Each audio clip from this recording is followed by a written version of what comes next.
Bom dia, gente. Você pode sentar. Hoje nós vamos ter a nossa última conversa da nossa série Justiça, a Generosidade Inspirada pela Graça. E hoje, e certamente os dias dessa semana, quando as nossas devocionais, que sempre acompanham as nossas séries, fecham esse assunto. Embora esse assunto tratado especificamente nessa série nunca se feche completamente para nós, dado a importância que ele tem no ministério de Jesus e na Bíblia como um todo, a questão da prática da justiça enquanto povo de Deus é algo que sempre vai estar no nosso radar e entrará no assunto em diversas ocasiões. E para a gente conversar hoje, neste último assunto, em pregação dessa série, o título da nossa mensagem é Por que, como e a quem devemos praticar justiça. Por que, como e a quem devemos praticar justiça. E eu gostaria de convidar você a abrir sua Bíblia em Lucas capítulo 10, do verso 25 ao verso 37. Lucas capítulo 10, de 25 a 37.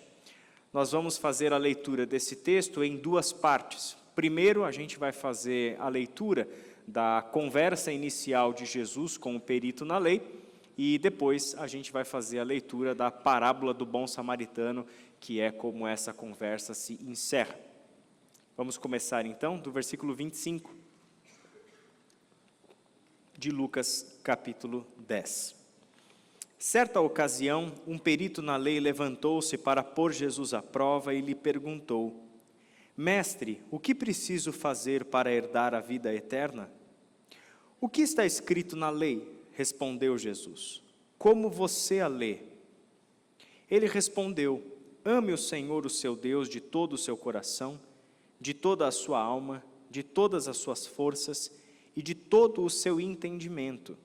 E ame o seu próximo como a si mesmo. Jesus disse: Você respondeu corretamente, faça isso e viverá.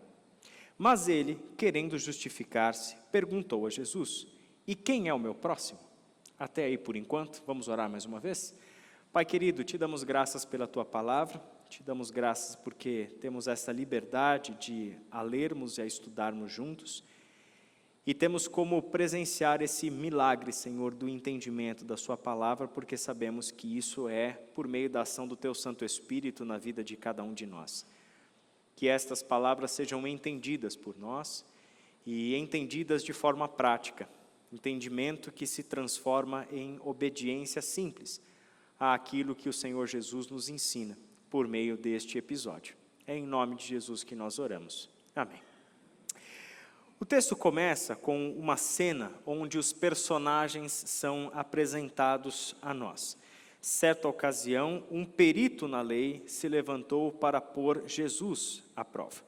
Um perito na lei, nesse contexto, ou um mestre da lei, é um homem cuja educação formal o especializou na interpretação e no ensino da lei, e não de qualquer lei, mas especificamente o conhecimento e o ensino da lei de Moisés. Então, o perito na lei é um homem de educação formal, um homem de carreira, um homem cuja profissão, cujo trabalho gira em torno do conhecimento, da interpretação, da discussão sobre os assuntos da lei e o ensino dessa lei às pessoas. Esse é o perito na lei que se apresenta ali na cena para Jesus. Do outro lado da cena está Jesus, que é reconhecido pelo próprio perito da lei como um mestre. E isso é interessante, porque ele é reconhecido como um mestre, embora não há nenhum indício nos evangelhos, no Novo Testamento, seja lá onde for, que Jesus tenha frequentado qualquer tipo de educação formal no que diz respeito à Bíblia, à interpretação das Escrituras, à teologia e assim por diante. Quem é Jesus? E isso era o que tinha de mais surpreendente nele. Ele é um carpinteiro de Nazaré, ele é um homem comum. Ele não é um homem de formação acadêmica como o perito na lei, ou como um apóstolo Paulo depois. Um homem que foi criado aos pés de um rabino, e foi criado, e toda a educação técnica que recebeu era para isso, para a interpretação, para o ensino, para a discussão, para comentar, para ensinar a lei do Senhor. E esse perito na lei tem uma intenção que é revelada pelo narrador desde o início. Mestre, o que preciso fazer para herdar a vida eterna? Essa é a pergunta, mas qual é a intenção por trás dessa pergunta? Não é aprender com Jesus sobre vida eterna, não é aprender alguma coisa com Jesus, é colocá-lo à prova. A intenção do perito na lei não é se submeter ao ensino do mestre que está diante dele. A intenção dele é mais ou menos a seguinte: já que o povo está te chamando de mestre, e todo mundo sabe que você não é mestre de verdade, então deixa eu fazer um teste para ver como é que você se sai numa questão que um mestre saberia como responder. Essa é a questão. Então ele se coloca lá não para aprender, mas para colocar Jesus à prova, para aplicar um teste a Jesus. E é evidente, né, que o resultado que ele espera com essa intenção é de alguma maneira difamar Jesus, é fazer com que Jesus, né, seja pego de surpresa numa resposta e de alguma maneira envergonhar Jesus ali. As perguntas que aparecem então no texto, a pergunta do perito na lei foi essa, né, mestre, o que preciso fazer para herdar a vida eterna? Que pergunta é essa? De qual é a natureza dessa pergunta? Uma pergunta teológica sobre salvação pessoal. O que eu preciso fazer? O que preciso fazer para herdar a vida eterna? Uma pergunta teológica, de ordem teológica, e também de interesse pessoal. O que eu preciso fazer para herdar a vida eterna? E o que acontece depois é o que começa a surpreender na história. Porque Jesus não responde a pergunta dele.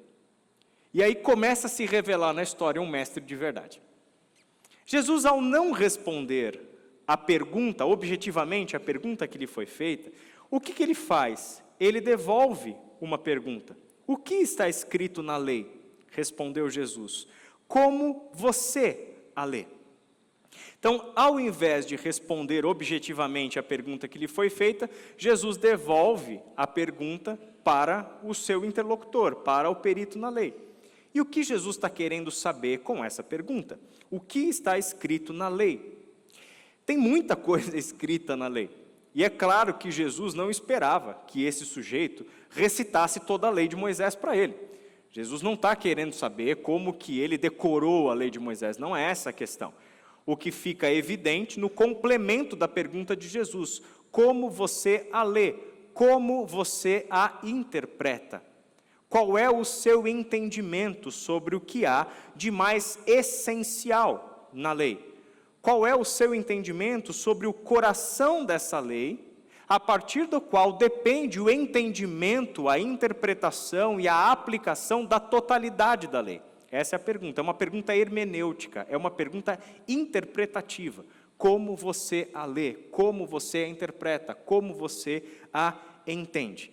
O que é interessante é que a resposta do perito na lei é a resposta à pergunta que ele fez para Jesus e que esperava que Jesus respondesse. Agora, quem dá a resposta é ele mesmo.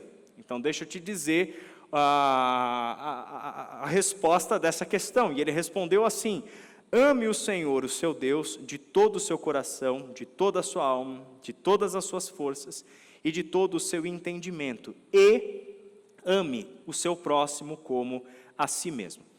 A resposta do perito na lei vai em duas direções que não podem ser separadas. A primeira parte da resposta do homem sobre como ele entende a lei, como ele entende o coração de toda a vontade de Deus revelada naquela grande quantidade de mandamentos que compõem a lei mosaica e a tradição dos judeus interpretativa desses mandamentos. O que é que está lá no cerne de tudo? Se a gente tivesse que colocar um dedo em cima do ponto-chave de toda a vontade de Deus revelada no mandamento, aonde seria esse dedo? Seria nesses dois mandamentos. E esses dois mandamentos têm algo em comum: o amor. E esse amor é, na primeira dimensão, dedicado a Deus, e na segunda, dedicado ao próximo. Ame a Deus, ame o seu Deus, o Senhor, de todo o seu coração, de toda a sua alma, de todas as suas forças e de todo o seu entendimento. Em resumo, dedique a Deus o amor completo do seu ser completo, que a totalidade do seu ser, que todas as suas faculdades de compreensão, que todas as suas ações, a sua vontade, ame a Deus e ao seu próximo como a ti mesmo. E o interessante é que ao responder isso, ele está citando duas partes da lei do Senhor, e que nem se encontram nos 10 mandamentos. Porque normalmente quando as pessoas falam sobre qual é a vontade de Deus revelada nas Escrituras, a nossa resposta cristã, e não é que ela esteja errada, mas geralmente ela vai para onde? Vai para Êxodo capítulo 20, a gente cita os 10 mandamentos, né? Não adulterarás, não furtarás, não terás outros deuses e etc. Mas o interessante é que a resposta do perito da lei nem vai àquilo que seria o resumo, as 10 palavras, o resumo de todo o mandamento, mas vai, numa primeira vez, para Deuteronômio capítulo 6, verso 5, onde nós lemos: ame o Senhor, o seu Deus, de todo o seu coração, de toda a sua alma e de todas as suas forças. Então isso está lá em Deuteronômio capítulo 6, versículo 5, e o ame o próximo em Levítico 19, 18. Não procurem vingança, nem guardem rancor contra alguém do seu povo, mas ame cada um o seu próximo como a si mesmo. Eu sou o Senhor. Então, a resposta do perito na lei é que toda a lei do Senhor, que todo o mandamento, no que diz respeito à pergunta que ele fez, como herdar a vida eterna, gira então em torno da obediência a estes 2 mandamentos, e estes 2 mandamentos são o coração de toda a vontade de Deus revelada na lei. O entendimento da totalidade da lei, desde os seus pontos mais complexos aos seus pormenores, dependem do entendimento e da obediência destes 2 mandamentos: amar a Deus sobre todas as coisas e ao próximo como a si mesmo. Como a cena segue? Disse Jesus: você respondeu corretamente, faça isso e viverá. Mas ele, querendo justificar-se, perguntou a Jesus: e quem é o meu próximo? Aí você pode se perguntar, né? O que aconteceu aqui? O que acabou de acontecer nessa conversa? Que coisa esquisita o que aconteceu aqui. Por quê? Porque a resposta inicial de Jesus é: você respondeu corretamente, faça isso e viverá. E isso deixou o sujeito desconfortável. Em primeiro lugar, vamos pensar nisso. A resposta que ele deu é validada por Jesus. Então é como se Jesus estivesse dizendo: se você tivesse me perguntado essa questão, que foi exatamente o que ele fez, eu teria dado para você exatamente essa resposta: ame a Deus sobre todas as coisas e o próximo como a ti mesmo. Só que tem um detalhe: ele não está lá para aprovar a resposta objetiva e correta de um sujeito. Jesus não está interessado em simplesmente discutir aspectos técnicos e interpretativos dos mandamentos. Jesus está entre nós como um mestre que está trazendo a realidade e a história à justiça de Deus. Jesus está neste mundo manifestando o reino de Deus e a sua justiça e convidando homens e mulheres para fazerem parte desse reino e viverem a justiça de Deus. E é exatamente por isso que ele não para com a aprovação. Parabéns, você está certo na sua resposta. O que ele faz? Dá o imperativo que é evidente de todo o mandamento: faça isso e você viverá. Tua pergunta não era sobre como herdar a vida eterna? Tua pergunta não é sobre como viver a vida de Deus? Então, é aqui que você vive. Faça isso e você viverá. O que é curioso no texto é que esse homem quis justificar-se. Pergunta: ele queria se justificar do quê? Tem alguma palavra de acusação de Jesus para ele nesse texto? Em algum momento Jesus está levantando, trazendo à luz algum pecado do sujeito, alguma falha moral dele. Jesus está trazendo à tona algum erro interpretativo do mandamento. Jesus não fez nada. E aí vem a pergunta: quer se justificar do quê? Bom, isso é o que acontece quando você começa a conversar com o Mestre Jesus. Os evangelhos mostram diversas dessas conversas começando desse jeito com Jesus. Alguém chega para Jesus querendo colocá-lo à prova. E o que a gente percebe nos evangelhos é que quando essas conversas começam com Jesus, é mais ou menos um amador, querer jogar xadrez com um profissional. Um movimento da minha peça, o cara sabe em quantos movimentos ele me dá o xeque-mate. Não tem como. Vai dar xeque-mate e eu vou perder. Para cada movimento ele antecipa outros tantos movimentos. E é exatamente o que está acontecendo. Jesus sabe qual é o verdadeiro problema desse homem, e Jesus sabe o que ele verdadeiramente precisa.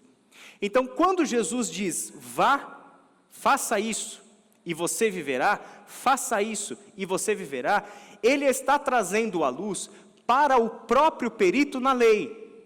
um problema interior, razão pela qual ele achou que precisava se justificar de alguma coisa. E quando ele, desconfortável com essa situação, fala de novo, ele apresenta para Jesus uma questão interpretativa e relativa. Ah, mas quem é o meu próximo? Entenda isso, ele não queria resposta para essa pergunta. Quando ele pensou nessa pergunta, mas quem é o meu próximo? Ele pensou numa pergunta retórica. Ele quer encerrar a conversa. Ah, mas quem é o meu próximo? Vai saber quem é o meu próximo? Essa é uma questão muito complexa, né, Jesus? Tem muita coisa aí que precisa ser pensada no meio. E se o sujeito for pecador? E se o sujeito vive uma vida como um transgressor mesmo? E se ele é um gentil? Vai saber, né, Jesus, quem que é o próximo? Então vamos encerrar o assunto por aqui? É mais ou menos assim. É mais ou menos aquela história de Pilatos com Jesus. Ah, mas o que é a verdade? Sabe? Vai saber o que é a verdade, né? Os filósofos estão discutindo isso há séculos. Vou eu querer discutir essa questão? Deixa para lá esse negócio e segue a vida. Interessante, porque Jesus colocou o dedo na ferida. Jesus colocou o dedo exatamente no ponto onde esse homem precisava ser confrontado. Então, quando a gente lê essa cena, e quem é o meu próximo, ele não quer saber exatamente quem é o próximo dele. Na verdade, isso está respondido nas Escrituras de tantas formas. Então, isso nos leva a perguntar o que exatamente Jesus está fazendo aqui. Qual é a intenção de Jesus com essa história? Semelhantemente, em um outro momento, numa outra cena, Jesus foi interpelado por um jovem rico, exatamente com a mesma pergunta. O que eu preciso fazer para herdar a vida eterna? Guardadas algumas diferenças das duas narrativas, Jesus também está transformando uma questão teológica sobre salvação pessoal em uma questão sobre justiça pessoal e social. Jesus leva a questão inicial para uma outra direção e aprofunda essa questão para que ela deixe de ser apenas um assunto pairando no ar e vire algo que toca o coração da pessoa. A gente faz mais ou menos a mesma coisa quando a gente começa a discutir sobre ética cristã, sobre justiça da perspectiva da Bíblia. E aí as pessoas começam a colocar para nós as grandes discussões. Ah, mas é isso aí, então a gente tem que discutir sobre o aborto. É verdade, isso é uma pauta justa que deve ser discutida mesmo. Isso está sempre em questão na sociedade e tantas outras que trazem. Mas vamos lá, é realmente sobre isso que a gente tem que discutir? Realmente esse é o ponto que está trazendo algum tipo de desconforto para a tua vida pessoal? Realmente essa é uma questão com que você lida todos os dias ao estar rodeado de pessoas necessitadas? Realmente é essa a questão? Esse é o ponto? Ou nós estamos com essa mesma tendência nossa de querer discutir os grandes temas da moral, se nós não estamos fazendo como o perito na lei e como o jovem rico? Colocando uma cortina de fumaça, gerando uma complexidade para um tema, porque na verdade a gente não quer tratar do tema simples. E o tema simples é o que você tem feito com o teu dinheiro em relação aos necessitados. Você está cuidando dos necessitados ou não? Você está ajudando o pobre ou não? Você está sendo próximo para alguém ou não? Essa é a questão simples, que toca a todos nós no dia a dia. E essa tem resposta objetiva, é sim ou não. Então, os grandes assuntos da moral, sim, eles têm o seu lugar e eles têm o seu ponto de discussão. Mas realmente é isso que deve ocupar o nosso dia a dia enquanto crentes? Realmente é isso que deve estar lá na nossa discussão interior, assim como o perito na lei está tendo uma discussão com ele mesmo, querendo se justificar para Jesus? Será que esse é o ponto? O que Jesus está fazendo? Nesses textos todos, essa passagem de Lucas 10, mas também Lucas 18, quando ele conversa com o jovem rico, ou Marcos 10 e Mateus 19, a pergunta é exatamente a mesma: que eu farei para herdar a vida eterna? E a resposta é idêntica, embora esteja na boca de pessoas diferentes. A resposta da primeira instância é obediência aos mandamentos. Para o jovem rico ele disse: obedeça os mandamentos. E o jovem rico respondeu o quê? Isso eu tenho obedecido desde a minha infância. O que isso significa? Ele está confortável na resposta. É aquela pergunta do aluno que sabe tudo, que ele faz a pergunta já sabendo qual é a resposta, só para ele saber que ele já sabe qual é a resposta. É mais ou menos o que o jovem rico fez. É o que Jesus falou para o jovem rico? Legal, ótimo, parabéns, sua resposta está correta então, sua resposta de vida, obediência aos mandamentos. Só falta uma coisa: Vende todos os seus bens, dá para os pobres e me segue.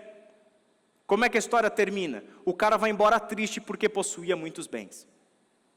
O perito na lei, nessa ocasião, ele se sente confrontado a ponto de precisar se justificar para Jesus e desconversar dizendo: quem é o meu próximo? O que Jesus está fazendo? Como um mestre, Jesus está ajudando as pessoas a ver a quem as suas vidas realmente pertencem e o que as impede de desfrutar a vida eterna, a vida de Deus. É isso que ele está fazendo. Perguntas objetivas são feitas, mas não é sobre essas perguntas que Jesus quer discutir. Essas perguntas são portas de entrada para discutir questões muito mais profundas do nosso coração. Com aquele jovem rico, o que ele revelou para ele? Ele revelou que você pode estar obedecendo todos os mandamentos, você tem a doutrina correta, você tem a prática correta, mas tá bom, vamos lá, vamos ver a quem realmente o seu coração pertence. Vende a sua riqueza, abre mão da sua riqueza e distribua para os pobres. E qual é o resultado? A tristeza. Por quê? Porque ele possuía muitas riquezas, porque ele possuía muitos bens. O que ele revelou? Quem de fato governa o seu coração. Quem de fato é Senhor sobre a sua vida. Quem de fato está aí no controle. Significa que a aplicação que Jesus está fazendo, convertendo uma pergunta teológica sobre salvação pessoal em uma pergunta sobre a justiça pessoal e a justiça social. Mais ou menos poderia ser resumida dessa forma. Você tem sido generoso para com os necessitados? Sabe por quê? Porque a salvação não está à venda. O que eu devo fazer para herdar a vida eterna? Não tem nada que você possa fazer para herdar a vida eterna. Essa é a resposta do Evangelho para essa pergunta. E a continuação da conversa de Jesus com os seus discípulos, depois que o jovem rico vai embora, é justamente sobre isso. Mas então, nesse caso, quem pode ser salvo? Você já ouviu aquele texto de Jesus dizer, para o homem as coisas são impossíveis, mas para Deus nada é impossível? É sobre salvação esse texto. O homem não pode salvar a si mesmo. O homem não pode barganhar vida eterna por meio da obediência da lei. Você não pode um dia chegar na presença do justo juiz de toda a terra dizendo para ele: eu obedeci à lei, por isso eu tenho um lugar na eternidade. Isso não existe. Assim como a salvação não está à venda por valores monetários. Isso não existe. De quem é a salvação? A quem pertence a salvação? Ao Senhor. E ela só pode ser dada. Ela não pode ser nem barganhada nem comprada. E Ele nos dá a salvação graciosa e generosamente em Cristo Jesus. Ele nos deu como um presente, Ele nos dá como uma dádiva. E essa é a incompreensão. Eu não vou fazer justiça para ser salvo por Deus, para herdar vida eterna. Eu faço justiça porque eu pertenço ao reino da justiça do Deus eterno. Eu pratico a justiça porque isso é natural para aqueles que pertencem ao Senhor. Essa é a vida de quem ama o Senhor. Aquele que entendeu o Senhor e entendeu que vive para amar a Deus e ao próximo, como dois aspectos de um mesmo e único movimento de conversão, a Deus e ao próximo. É isso que Jesus faz. E então, a história segue. Em resposta, Jesus disse: um homem descia de Jerusalém para Jericó quando caiu nas mãos de assaltantes. Estes lhe tiraram as roupas, espancaram-no e se foram, deixando-o quase morto. Aconteceu que, descendo pela mesma estrada um sacerdote, quando viu o homem, passou pelo outro lado.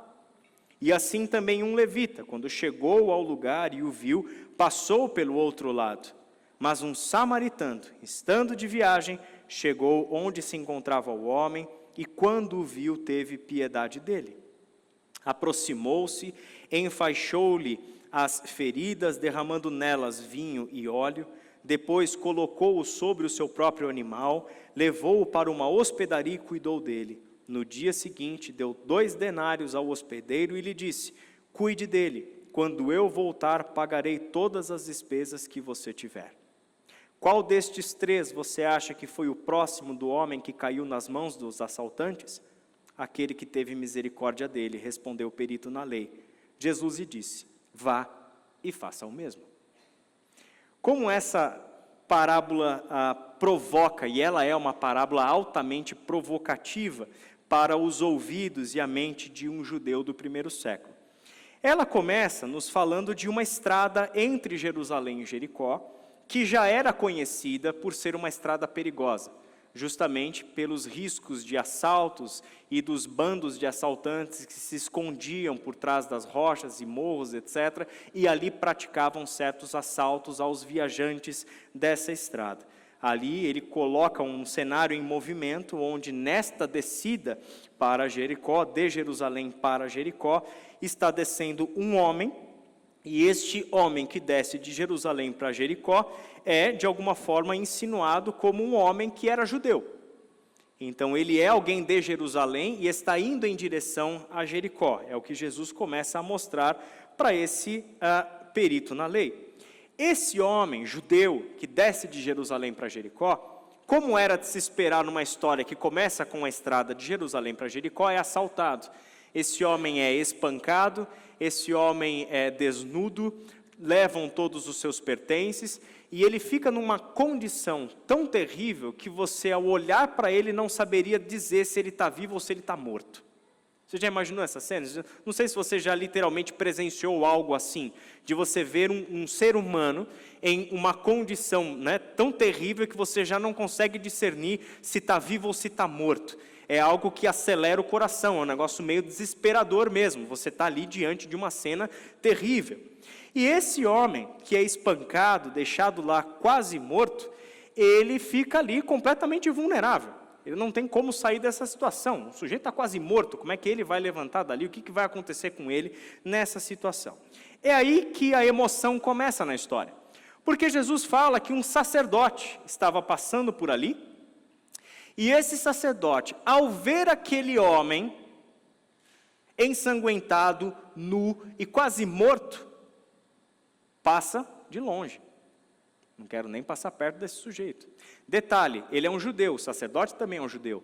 É alguém do seu mesmo povo, é alguém da sua mesma cultura, da sua mesma relação com Deus. Esse sacerdote passa longe. Depois vem o levita. E o levita também não quer nem saber de parar para ajudar o sujeito. O levita passa reto, faz de conta que não é com ele e vai embora.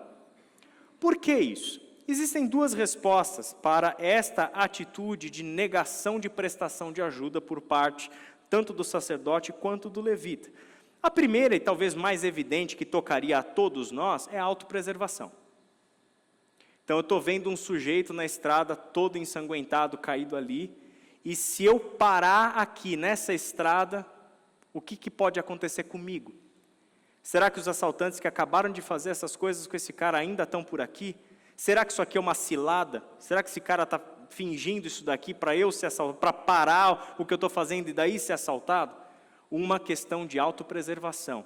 Eu não vou me colocar em risco para tentar prestar ajuda a esta pessoa. Ou seja, uma lógica, um raciocínio. Não é justo, não é sensato eu colocar a minha integridade física e os meus recursos em risco, parando nessa estrada perigosa para ajudar esse sujeito. Mas tem um outro lado desse senso de autopreservação que às vezes passa batido para nós, que é a questão da pureza religiosa, porque você está falando de um sacerdote e de um levita. Eles são representantes de duas classes da cultura dos judeus que trabalham religiosamente, são as pessoas que trabalham ativamente na vida do templo e na vida do povo. Então o sacerdote que está lá recebendo as ofertas, fazendo aquela mediação das orações do povo em relação a Deus, o levita que é responsável pela manutenção do templo, pela adoração, pelo louvor e assim por diante. Então você tem duas pessoas que profissionalmente atuam no templo do Senhor. E estar quase morto poderia implicar em eles tocarem em um cadáver. E se eles tocam em um cadáver, em obediência à lei, que está lá em Números capítulo 19, do verso 11 ao 16, eles se tornariam cerimonialmente impuros. E por 7 dias, eles estariam proibidos de participar de todas as atividades do templo por causa da impureza cerimonial, por terem tido contato com um cadáver. Então você tem, olha que interessante, olha o que Jesus faz. Pessoas que não vão ajudar um homem necessitado, porque elas querem cumprir a lei de Deus e não se tornarem cerimonialmente impuras. E aí o que acontece de mais surpreendente nessa história é que enquanto os religiosos passam de lado, um teve misericórdia. Então não foram os religiosos, nem o sacerdote, nem o levita, não foi nem o André, nem o Patrick. Foi o Renan que apareceu lá, o samaritano. Apareceu um samaritano. E esse samaritano se torna o exemplo da história. E esse exemplo da história é incabível na mente, nos ouvidos de um judeu. Porque quem é o samaritano? São os seus parentes distantes e dissidentes. São aqueles do Reino do Norte que romperam com a fé em Deus, instituindo um templo e um sistema religioso paralelo lá no norte, por questões políticas. Porque quando o reino se dividiu, Jerusalém ficou com o reino do sul. Judá, Jerusalém, Benjamim, isso está lá no sul. O templo está lá no sul. E pela lei de Deus, Deuteronômio 6 e Deuteronômio 12, a adoração a Deus, e essas coisas estão vinculadas, é a adoração a um Deus só e em um lugar só. Então este povo só pode adorar a Deus em Jerusalém, por mandamento divino em Deuteronômio 12. Quando o reino do norte se separa do reino do sul no século 8º a.C., quando tem o exílio, mas antes disso, o que está acontecendo com esse povo? Eles estão vendo que para o cumprimento das festividades religiosas, o pessoal do norte tem que ir lá para o sul em Jerusalém. E isso era visto pelas autoridades governamentais um enfraquecimento político. Porque todos os anos eles têm que ir para um lugar, porque aqui não é o ideal, aqui não tem o que eles precisam. Então qual é a conclusão gradativa que o norte vai fazendo? Uma outra capital, uma outra instituição religiosa e um culto paralelo. Por isso que quando Jesus conversa com a samaritana, lá em João capítulo 4, qual que é a pergunta dela? Pergunta teológica também, qual que era? É certo a gente adorar a Deus aqui no monte do nosso pai Jacó ou lá em Jerusalém? É que lugar adorar? O que você está vendo naquela conversa é o resultado de uma rixa étnica e histórica de dois povos, que é tremendamente grosseira e brutal. E quem ajuda o sujeito é o samaritano, um inimigo mortal de um judeu, que há séculos e séculos nutrem ódio um do outro. É tão sério que o judeu não passa por território samaritano, ele desvia. O judeu não conversa com o samaritano, daí a surpresa da mulher, primeiro por ser mulher, mas principalmente por ela ser uma samaritana. Essa rixa é grande, é histórica, não tem sentido o que Jesus estava fazendo ali. E na verdade, toda essa rixa entre samaritanos e judeus, que foi alimentada por séculos e séculos, de uma educação de ódio de um para com o outro, ensinava aquele samaritano não a socorrer aquele judeu, mas descer do cavalo e dar uma olhadinha. Se o sujeito estivesse vivo, mata ele. Termina com ele de uma vez. Essa é a educação de ódio que esses dois povos receberam. Só que esse texto surpreendente nos mostra que ele teve piedade dele. E ao ter misericórdia dele, o que o samaritano fez? Ele assumiu os riscos. O risco de parar naquela estrada por um tempo considerável. Não tem celular para ele dar uma ligadinha e chamar 190. Ele vai ter que descer do cavalo. Ele vai ter que fazer os primeiros curativos naquele homem. Ele vai limpar os ferimentos dele, ele vai derramar óleo sobre ele, ele vai limpar com vinho, fazendo asepsia daquilo tudo. Ele vai tomar todos os cuidados emergenciais daquele homem na necessidade dele. Que mais que ele faz? Ele coloca o homem sobre o lombo do seu próprio animal e o leva até uma hospedagem. Assume, deixa pago uma parte e assume o compromisso, assumindo a responsabilidade financeira sobre as despesas para o tratamento daquele homem. Esse homem samaritano, ele não tinha a fé religiosa, nem do sacerdote, nem do levita e nem do perito na lei que conversa com Jesus. Só que esse samaritano tinha o que Deus espera do seu povo, compaixão e misericórdia. Ele não tinha a teologia correta, mas ele fez nessa ação tudo aquilo que Deus sempre quis que o seu povo fizesse. Se compadeçam, sejam misericordiosos e ajudem generosamente os necessitados da terra. É exatamente o que ele está fazendo. Qual deles foi o meu próximo? Que dia para o perito na lei ter feito essa pergunta para Jesus, né? Qual deles foi o próximo? Essa pergunta inicial do perito na lei era: como eu posso herdar a vida eterna? Uma pergunta sobre salvação pessoal. Mas no decorrer da conversa, Jesus reformula essa pergunta e propõe uma outra. Eu tenho sido o próximo de quem? Olha que distância entre uma coisa e outra, aparentemente, mas é exatamente o que Jesus está propondo. Deixa de ser uma questão de como eu posso ser salvo, para se tornar uma questão de como eu posso trabalhar com Deus para o bem da terra. Como eu posso cooperar com o Senhor da salvação, trazendo a justiça do seu reino para essa terra. Indo atrás dos necessitados dessa terra. Indo atrás dos vulneráveis dessa terra, para agir com eles da mesma forma como Deus tem agido por nós.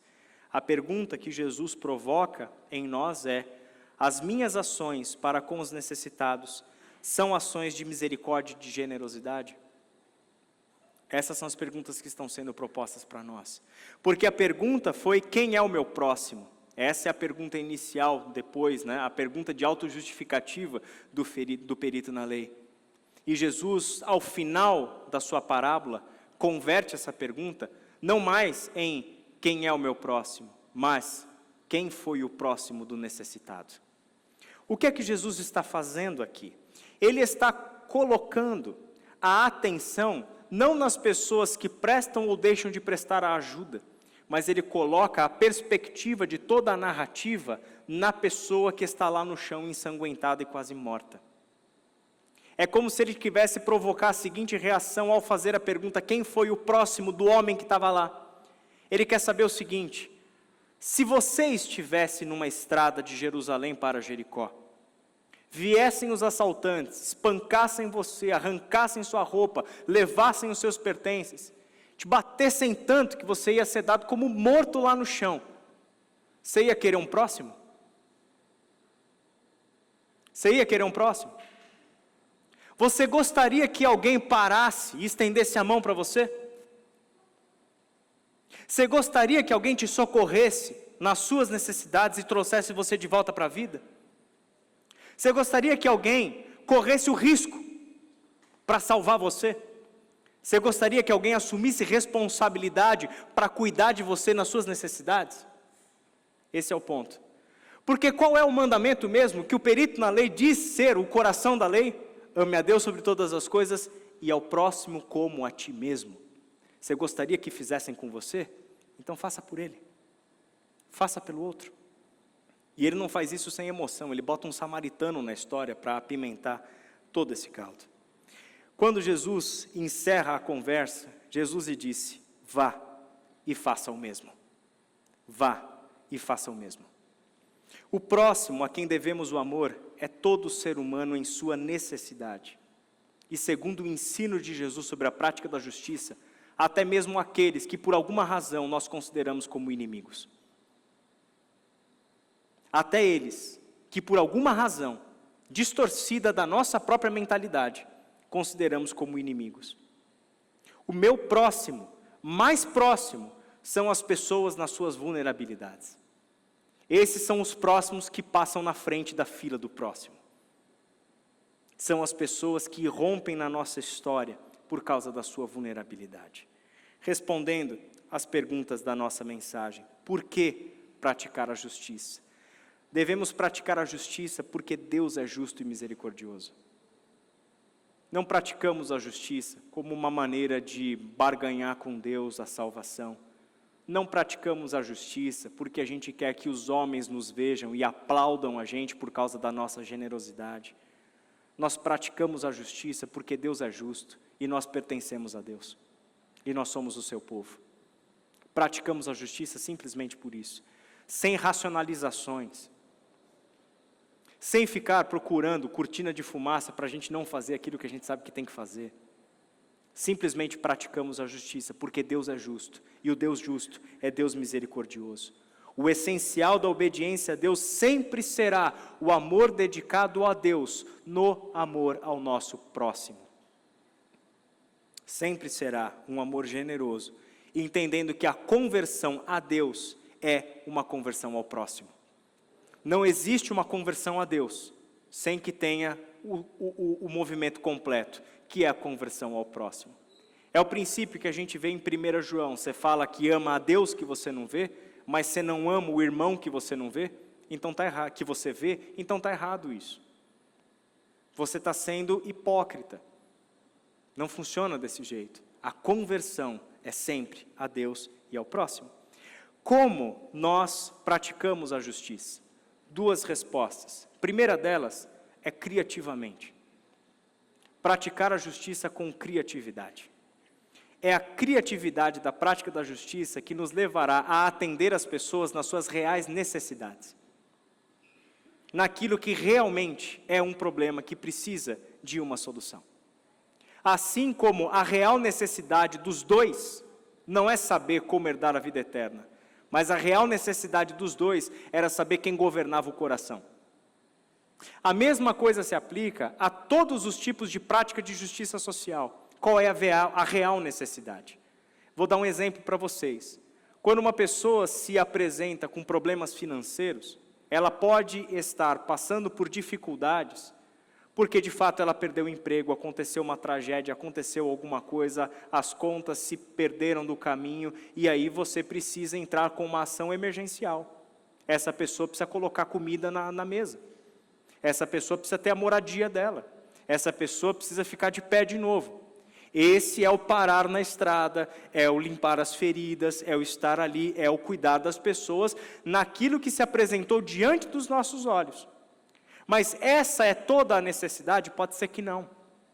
Pode ser que uma pessoa, uma família esteja passando por dificuldades financeiras, porque não tiveram a mesma educação financeira que você teve. E até tem um salário que conseguem se manter, mas não sabem administrar corretamente. Então qual é a necessidade? Não é pôr mais dinheiro no orçamento, é ensinar a administrar. Entende? A criatividade nos leva a atuar naquilo que de fato é o problema, que gera uma injustiça social. Eu dei um exemplo, mas esse é o princípio que se aplica a absolutamente todos os casos que a gente possa pensar de necessidades.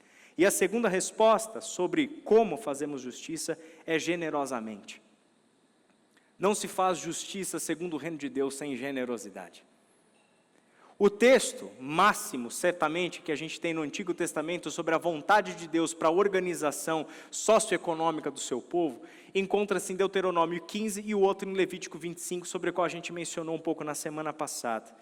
Em Deuteronômio 15, versículo 10, quando Deus está falando sobre os deveres do seu povo para com os pobres, ele diz o seguinte: dele generosamente e sem relutância no coração, pois por isso o Senhor, o seu Deus, o abençoará em todo o seu trabalho e em tudo o que você fizer. Deus abençoa por promessa o coração generoso, porque o coração generoso é uma demonstração de que o meu coração pertence a Deus, e se pertence a Deus, ele está a serviço do meu próximo. Ele não está a serviço das minhas próprias vontades, da minha ganância, do meu ego, da minha usura e assim por diante. Ele está a serviço do meu próximo. Esse é um coração que de fato pertence a Deus. Ele é um coração que se converte em plena generosidade. E a quem nós devemos praticar a justiça? Aos nossos irmãos, certamente. Aqueles que são os nossos próximos, que fazem parte do nosso convívio. Mas a justiça nunca para por aí. Porque a justiça que Jesus praticou foi aos de perto e aos de longe. E até mesmo aquele que nós possamos considerar como inimigos. Não há uma distinção. É justamente a pessoa, na sua necessidade, que irrompe no nosso caminho como um imperativo ético de Jesus. Vá e faça o mesmo. Vá e faça o mesmo. O Tim Keller, num outro livro que a gente recomenda para vocês, além do Justiça Generosa, Ministérios de Misericórdia, ele escreve o seguinte: não recebemos nada menos que uma ordem do Senhor nos termos mais categóricos possíveis. Vá e faça o mesmo.